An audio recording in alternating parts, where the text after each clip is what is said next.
Aloha friends.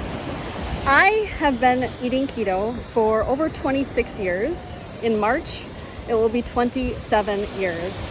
And I've made a lot of mistakes along the way, and I want to teach you them so you don't make them.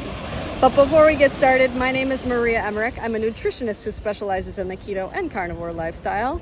I'm ketovore now, and I've been helping people for over the past 20 years. And I like people to succeed, and this is why I want to do videos like this. I would say my first big mistake that I see all the time is limiting protein. I remember, you know who he all is, but he told me, no, Maria, too much protein turns into sugar, and you're just harming yourself by eating all that protein, because I would do pure protein days. That was my biggest mistake, was listening to him. So I was limiting protein and focusing on fat. Sure, ketones will be higher when you do this. However, higher ketones has never correlated with better weight loss results. In fact, my ketones are extremely low. Do I stress out about that? No, because I've been keto for so long that your mitochondria gets very efficient. The longer you've been keto, the more efficient your mitochondria are, the lower your ketone numbers will be. That's okay. It's not a big deal. I also exercise in a fasted state, which means I'm using ketones for energy. This also means that my ketones are going to be very low, what I have left in my bloodstream. This is not a bad thing. It just is what it is. So mistake number one, for weight loss, limiting protein. However, when I work with people who have epilepsy or seizures or cancer, I do limit protein and focus more on fat. Especially if children do the ketogenic diet. There's been some studies showing that the ketogenic diet in children, it fails for them to thrive. But that's when they're doing a very high fat ketogenic diet. However, if they do a high protein diet like my children do, it's not a problem and they thrive. So just protein is king. Protein is going to give you beautiful hair, skin, nails, all of the things that you want. However, protein is not a good energy source, okay? So if you do not have a lot of body fat and you are focusing on protein and you lower the carbohydrates, maybe you're carnivore, no carbohydrates, fat is going to be your fuel source, whether it be your body fat or the dietary fat. I personally now eat a lot of fat, but when I was trying to lose weight, I did not. I let my body fat be my fuel source. Before we get into mistake number two, I want to tell you how it all started. Most of you know this already, but I was 16 years old, so you can do the math if you want to. I wasn't feeling well. I was about twice my size, and I went to the family doctor. And at that visit, she told me that I had something called PCOS, which is polycystic ovarian syndrome. I also was pretty depressed, so she gave me an antidepressant. I had IBS as well as acid reflux. So I left that doctor's visit with 3 different prescription drugs, and I didn't want to take them.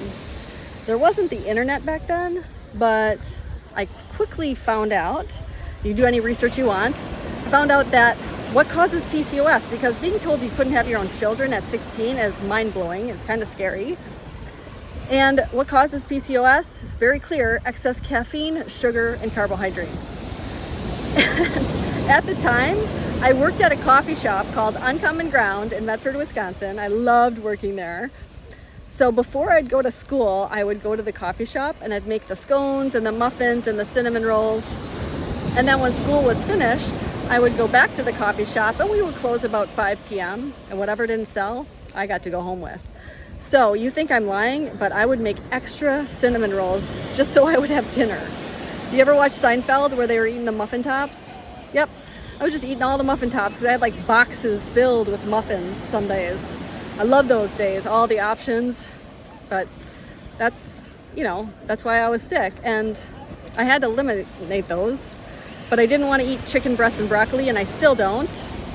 So I just tried to recreate my favorite things like cinnamon rolls into exotic, delicious recipes. Seriously, if you haven't tried those protein-sparing cinnamon rolls, they are amazing. They're like all protein, super good. It's a free recipe on my blog, mariamindbodyhealth.com. And that was another thing, how it all started. I met Craig, my husband, when I was only 17. And I told him, I probably can't have my own children. And he said, oh, that's okay, let's adopt. And so I knew right away, like, ooh, this guy might be for me, right? And so we started adopting. And sadly, he lost his job when we were trying to adopt. And if you know anything about adoption, I was just coming out of college. I was a rock climbing guide because I went to school for nutrition and exercise physiology, but I was going to be the stay-at-home mom, so I wasn't going to start a career. When he lost his job, we lost, health insurance, all of that. So adoption, all the money you put into it goes back to like zero because they have to redo all their studies and things like that. So we lost all that money. We sold our cars because we couldn't afford them. The bank eventually took our house. It was a very dark time for us, but someone, her name's Jamie Schultz, wonderful photographer, said, Maria, you're gonna start a blog. And I was like, what's a blog? And you're gonna put your recipes in there. And then you're also going to put them into a cookbook to help raise money for your adoption. And so I did. I would ride my bicycle to the library because I didn't even own a computer.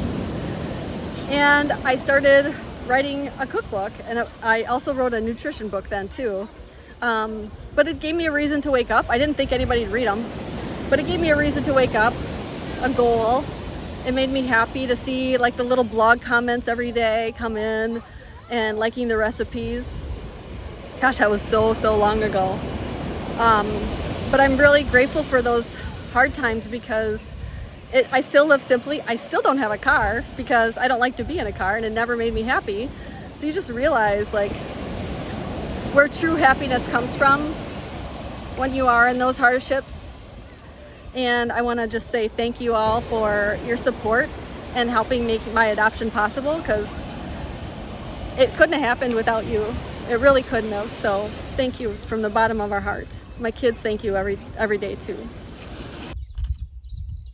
Aloha friends, are you a carnivore like our carnivore friend over here? Well, if you are, or if you just started out, you might notice that you have low energy, even low moods, heavy legs walking upstairs. And what that means is that carbohydrates retain water. And when you eliminate all those carbohydrates, along goes all that water loss. You might get migraines, headaches. And what you need to do is you can't just drink more water because you're just going to urinate more. You need to add in something like Element. Element is a perfect electrolyte that has the best amount of sodium, potassium, and magnesium ratio. And they are so generous. If you use code, or actually if you go to drinkelement.com/KetoMaria, you get a free sample with your order. I love it. We always pack it when we come on safari or any of our trips. And it tastes delicious. I love this orange salt, and I actually marinate chicken with it. It's super delicious. Check that out. How cool is that? Don't miss the free sample. It's awesome. Kai loves the grapefruit salt. Oh, we have more animals coming up. It's pretty cool, huh? Look at that. Isn't that amazing? Don't miss the free sample. It's awesome. Okay, so on to the mistakes. Now, mistake number 2 is probably exogenous ketones. I got hung up on this too, but exogenous ketones, if anything, they're a great way to gain weight because it's just another energy source. Remember what I said about higher ketones does not correlate to better fat loss results? It doesn't, and it's just giving you another energy source. You can put MCT oil all over white rice and read pretty high ketones, but guess what? Fat plus carbohydrates will cause weight gain. So don't be like caught up in these ideas like, oh, I remember these exogenous ketone companies, they would say, just eat the darn muffin and drink the ketones and you'll still be in ketosis. But now you have high glucose and high ketones, which I feel we don't know what the end result's gonna be like that. It might be cancer, like it's just too much fuel in your body. And also fat plus carbohydrates cause weight gain. So skip all the expensiveness of those exogenous ketones. I still get questions about that. They have very good marketing team. I will also say that they often lie. They've used some of my friends' before after pictures saying that they lost the weight on exogenous ketones when they never once tried them. So don't get caught up on that. It's expensive and a waste of money. And the whole fat plus carbohydrates cause weight gain is my next point. Mistake number 3, I would say, is nuts. Snacking on nuts all the time, or doing a lot of almond flour, baked goods. Nuts, very little protein, and they have a lot of fat plus carbohydrates, which you all know cause weight gain. That's also very caloric dense. So Craig has this great image of 2 hands. One hand has about 250 calories of nuts in it. The other hand looks like it's the same amount of nuts at 500 calories. A very little bit of nuts for 500 calories. I would much rather eat a huge steak for that amount. It's very, volume dense, caloric dense. Not a lot of volume in that. This is why instead of using like almond flour to make your breads and things like that, or muffins, this is why I do like my protein sparing bread or something, where I use like egg whites and protein powder and things like that. Because I remember Dr. Robert Sivas said, I can't eat your protein sparing bread because I eat the whole loaf. I'm like, so what, man? It's like 12 egg whites. You could have the whole loaf and it would make you full, and you just got a lot of protein, and it's not a big deal. Like, I've eaten a half a loaf by myself in one sitting, with other things. So, focus. It's not that you can't have baked goods anymore, just make them differently. And you can't have snacks anymore, but I would do something else, like a protein-rich snack rather than snack, or nuts, things like that. So, and especially if you do snack on nuts, cashews and pistachios are higher in carbohydrates than the others, and they do have mold. So you just want to not be messing around with mold. I see a lot of people with mold issues. So those are my top 3. And let me think of some more, because I have so many mistakes that I see, but I want to keep this video kind of short. Ooh, mistake number 4 has to be seed oils. Yes, seed oils that you find in ranch dressing and mayos and all of the things. Seed oils, I believe, are more harmful than sugar. I believe they've caused us to not eat the amount of carbohydrates that maybe we once were able to, because they change the structure of our cell. The worst one of the worst is the hydrogenated oils. So really stay away from, the hydrogenated oils you'll see in like peanut butter and that type of stuff. But I've seen seed oils in salmon, frozen salmon at the grocery store. I speak on the low carb cruise just about every year, and we go to the breakfast with the boys, and I will make sure to go to the egg station to have fresh eggs made, and I will say, I'm allergic to seed oils. Can you please make them in butter? And they do. I'm like, can you wipe it down? And actually, when we were in South Africa, the chef bought new pans for us, so they wouldn't have had any seed oils in it, which I was just floored by. I couldn't believe it. So that's number 4. And I would say my number 5 mistake was waking up extra early to work out and not getting enough sleep, not getting at least 8 hours of sleep. I get more than 8 hours now, but I hit it hard all day. A lot of people make fun of how small I am, but if you test my NEAT, non-exercise activity, I'm burning over 1,000 calories on my NEAT. It's pretty fascinating. So your non-exercise activity is really important. So go to the grocery store, get the groceries, cook and dance at the same time, whatever, move around. But that's huge. But don't wake up early. Okay, so I have to tell you something after that. But don't wake up early to exercise, because that's just going to hold you back from, it's not great for your thyroid. You're going to have higher blood sugars if you skimp on your sleep. Your moods will suffer. You'll have more cravings, and it will be harder to eat healthy.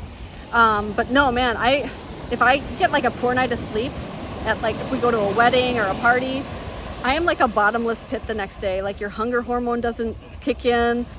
If you look at leptin resistance, poor sleep is a huge contributor to that. But the reason I was wiping my face, I did at home, like, it's a TCA peel, but it's not just TCA. There's a mixture, because it's much gentler. It doesn't hurt as bad, but it does make you shed. And so I wasn't very careful, and I got it all over my lips, and my lips were shedding, and it hurt bad. But it's cool. Anyway, I'd love to know your anti-aging tips, because what I'm going to do is I didn't even wash my face. I went to the dermatologist and he's like, so what cleanser do you use? I'm like, water. I don't wash my face, because I thought that we were like killing all the good bacteria on our face. He's like, there's pollution. You should have sunscreen on your face, mineral sunscreen, whatever. And I wasn't washing my face. I didn't put, he's like, what moisturizer do you use? I'm like, I don't know, coconut oil sometimes, but usually nothing.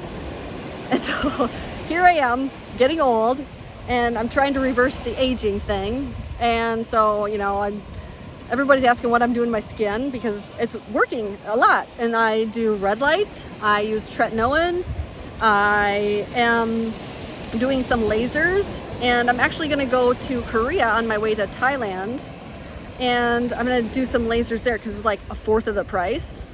And they do a lot of good natural things, like inject salmon DNA into your face. So I was thinking about doing a video on that. If you want me to, you know, comment below. I don't know if people want to see that. But anyway, those are my top tips. And yeah, I hope you guys have a great day. And I look forward to seeing you maybe next week. Mahalo. When I was 16 years old, I was diagnosed with PCOS, acid reflux, depression, and IBS. Instead of taking those prescription drugs, I decided to change my life with food. Yes, food healed me, and it's healed so many of my clients over the past 20 years of working with people. If you are interested in transforming your life, check out ketomaria.com. I'd be honored to help you.